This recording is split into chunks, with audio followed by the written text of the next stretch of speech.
ട്രാൻഡ്രോപ്പ് 360യിലേക്ക് എല്ലാവർക്കും സ്വാഗതം.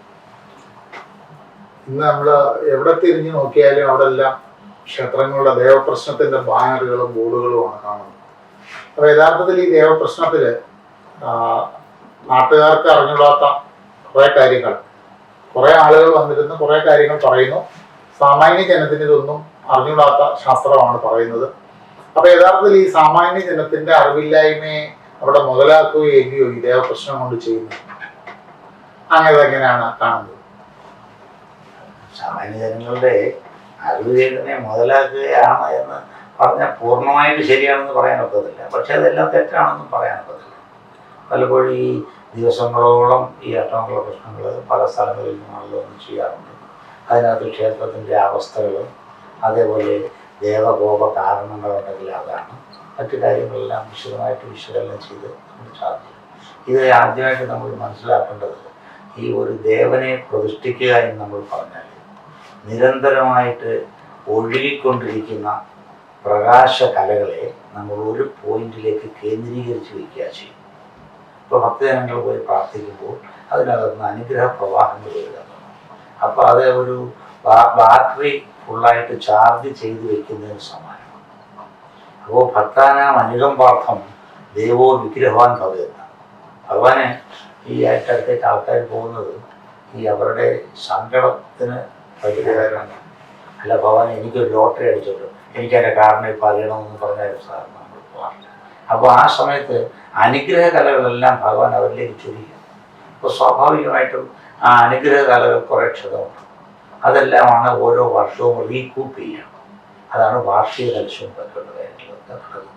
അങ്ങനെ ഒരു 12 വർഷം കഴിയുമ്പോഴേക്ക് ഇത് വീണ്ടും ഒരു ടോട്ടലായി റിനോവേഷൻ്റെ ആവശ്യം.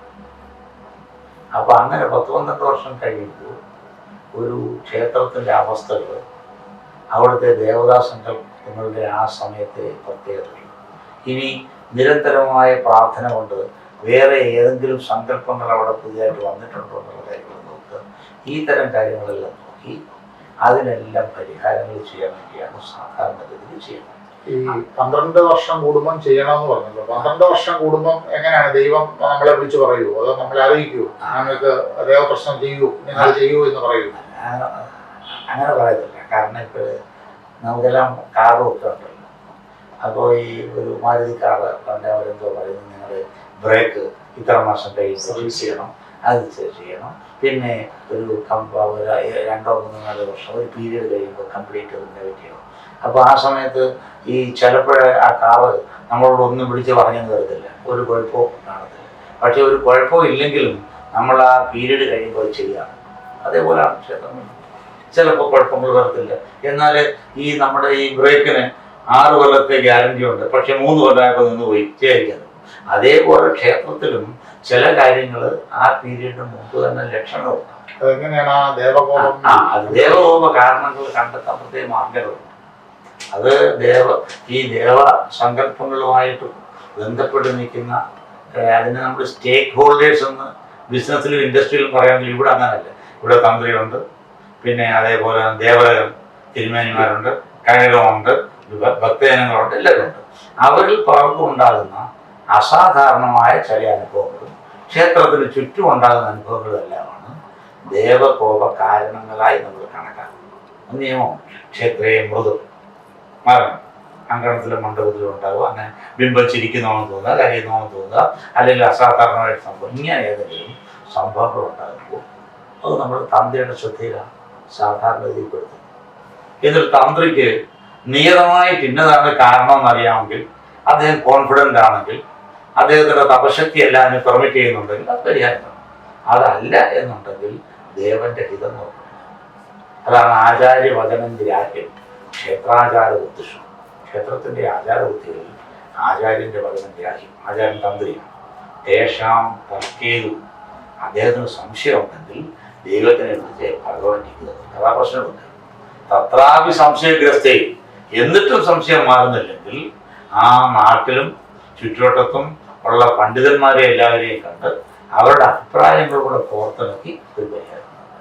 ഈ പരിഹാരം ചെയ്തു കഴിഞ്ഞാൽ ഇത് പൂർണ്ണമായ ശാശ്വതമായ ഒരു പരിഹാരത്തിലേക്ക് എത്തും. ഇങ്ങനെയുള്ള ദേവകോപ കണ്ടെത്തിയിട്ട് തന്നെയുള്ള പരിഹാരം ചെയ്താൽ ഈ നേരത്തെ നമ്മൾ പറഞ്ഞ ദുരിതങ്ങളൊക്കെ മാറി അഭിവൃദ്ധി ഉണ്ടാവും. സാധാരണഗതിയിൽ അങ്ങനെ അഭിവൃദ്ധി ഉണ്ടാകേണ്ടതാണ്. ഇത് പരീക്ഷണത്തിന് വിധേയമാക്കേണ്ടതല്ല. സാധാരണ അതിന് അഭിവൃദ്ധി ഉണ്ടാകേണ്ടതാണ്. അതിന് നിയമങ്ങളുണ്ട്. ചില കേസിലൊക്കെ തന്ത്രിമാർ തന്നെ പറഞ്ഞിട്ട് ഞാൻ ചെയ്ത കർമ്മങ്ങളെല്ലാം പൂർത്തിയായോ എന്ന് പരീക്ഷിക്കാൻ വേണ്ടിയും ഈ ശാസ്ത്രത്തിൽ നിയമമുണ്ട്. അങ്ങനെ ചെയ്താണ് നമ്മളത് പൂർണ്ണമാക്കുന്നത്. അതേപോലെ ചില കാര്യങ്ങൾ ഈ എത്ര ചെയ്ത് കഴിഞ്ഞാലും സാധാരണഗതിയിൽ പൂർണ്ണമാകാത്ത കാര്യങ്ങളുണ്ടെങ്കിൽ വളരെ ശക്തവും ഗഹനവും പണ്ഡിത ഔചിതമായ ഈ അതിൻ്റെ വിശകലനങ്ങൾക്ക് വിധേയമാക്കേണ്ടത് അത് വേണം നമ്മൾ ചെയ്യാം. ഈ ദേവപ്രശ്നത്തിൽ കണ്ടെത്തിയ പരിഹാരം ചെയ്യാമെന്ന് നമ്മൾ അവിടെ വെച്ച് സമ്മതിക്കുന്നു. പക്ഷെ പിന്നീട് നമ്മൾ പരിഹാരം ചെയ്യുന്നില്ല.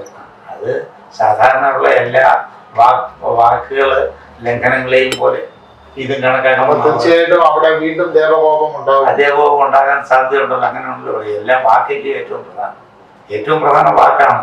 കാരണം നമ്മൾ പ്രതിഷ്ഠിക്കുമ്പോൾ തന്നെ എന്താ പറയുന്നത്? അഥ പ്രതിഷ്ഠാസ്നവനാദ്യനന്തരം സമാചരയിൽ സർവസ് പർവ്വസുത്സവം തതോന് സംവത്സര ഉക്തവാസര വ്യവസ്ഥ വളരെ പ്രധാനമാണ്. വാക്ക് വളരെ പ്രധാനമാണ്. അത് ഇനി അടുത്തൊരു എപ്പിസോഡ് വരുമ്പോൾ ഞാൻ എൻ്റെ സ്റ്റോറിയും പറഞ്ഞുതരാം. ഭാരതീയ ദർശനങ്ങളുടെ ഏറ്റവും പ്രധാനപ്പെട്ട ഒരു ഘടകം എന്ന് പറയുന്നത് വാക്കുകൾ കൃത്യമായിട്ട് പാലിക്കുന്നത്. അത് ചെയ്യാമെന്ന് പറയുന്ന കാര്യങ്ങൾ മാത്രമേ ചെയ്യാവൂ. പറഞ്ഞാൽ ചെയ്തിരിക്കണം. അതുകൊണ്ടാണ് പല ഹിന്ദു കുടുംബങ്ങളിലും ചെറിയ ചില വിളക്കത്തിപ്പും ഒക്കെ ഉണ്ടായിരുന്നത്. പിന്നെ പ്രശ്നമൊക്കെ വെച്ച് അമ്പലങ്ങളൊക്കെ ആക്കി 3-4 കൊല്ലം കഴിയുമ്പോഴത്തേക്ക് അത് കൊണ്ടു നടക്കാൻ പറ്റാതെ വരിക. അത് മാറ്റാൻ നടക്കുന്നതൊക്കെ തെറ്റാണ്. ചെയ്യാൻ പറ്റുന്ന കാര്യങ്ങൾ മാത്രമേ ചെയ്യാൻ പറ്റൂ. അല്ലാതെ ഇലക്ഷൻ സമയത്ത് അതിനകത്ത് ഞാൻ ഇന്നതെല്ലാം നടപ്പാക്കിയേക്കാമെന്ന് ഈ രാഷ്ട്രീയ പാർട്ടികൾ പറയുന്ന പോലെ ജയിച്ചു കഴിഞ്ഞ് മാറുക എന്ന് പറയുന്നത് ഇവിടെ ചെയ്യാൻ പറ്റുന്ന കാര്യമല്ല. അപ്പോൾ അത് ചെയ്തിരിക്കണമെന്നല്ല.